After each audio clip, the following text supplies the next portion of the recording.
കൊച്ചിയിൽ നിന്ന് ഇന്ന് കണ്ടൊരു വാർത്തയാണ്. വീണ്ടും ഇവിടെ ഓൺലൈൻ തട്ടിപ്പുണ്ടായി. നമ്മൾ ഓൺലൈൻ തട്ടിപ്പ് നടക്കാതിരിക്കാൻ വേണ്ടി ഒരുപാട് പ്രചാരണ വേലകൾ നമ്മൾ ചെയ്യുന്നുണ്ട്. പക്ഷേ അതൊന്നും ചില ആളുകളെ ബാധിക്കുന്നില്ല. മോട്ടോർ വാഹന വകുപ്പിൻ്റെ പരിവാഹൻ ആപ്പിൻ്റെ പേരിലാണ് ഇപ്പോൾ ഏറ്റവും ലേറ്റസ്റ്റ് ആയിട്ടുള്ള തട്ടിപ്പ് നടന്നിരിക്കുന്നത്.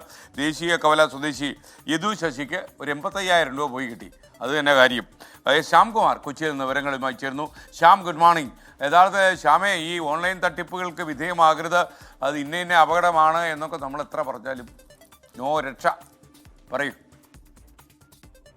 SKN പലതവണ നമ്മൾ പൊതുജനങ്ങളുടെ ശ്രദ്ധയിലേക്ക് ഈ വിഷയം കൊണ്ടുവന്നതാണ്. ഈ പരിവാഹൻ സൈറ്റിൻ്റെ പേരിൽ തട്ടിപ്പുകൾ നടക്കുന്നു.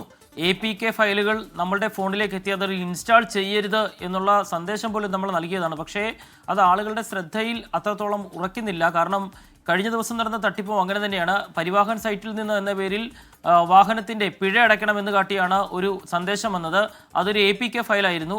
അത് ഇൻസ്റ്റാൾ ചെയ്തതിന് പിന്നാലെയാണ് യദു ശശിയുടെ ഫോണിൽ നിന്ന് പല തവണയായി 85,000 രൂപ നഷ്ടപ്പെട്ടത്. ഇതിൽ സംബന്ധിച്ച് ഇപ്പോൾ പരാതി നൽകിയിട്ടുണ്ട്. ഈ പരാതിയിൽ FIR രജിസ്റ്റർ ചെയ്യുകയും ചെയ്തിട്ടുണ്ട്. പക്ഷേ തട്ടിപ്പുകാർക്ക് ഇടയായത് നമ്മളുടെ ചെറിയ അശ്രദ്ധയാണ് എന്ന് തന്നെയാണ് പോലീസും വ്യക്തമാക്കുന്നത്.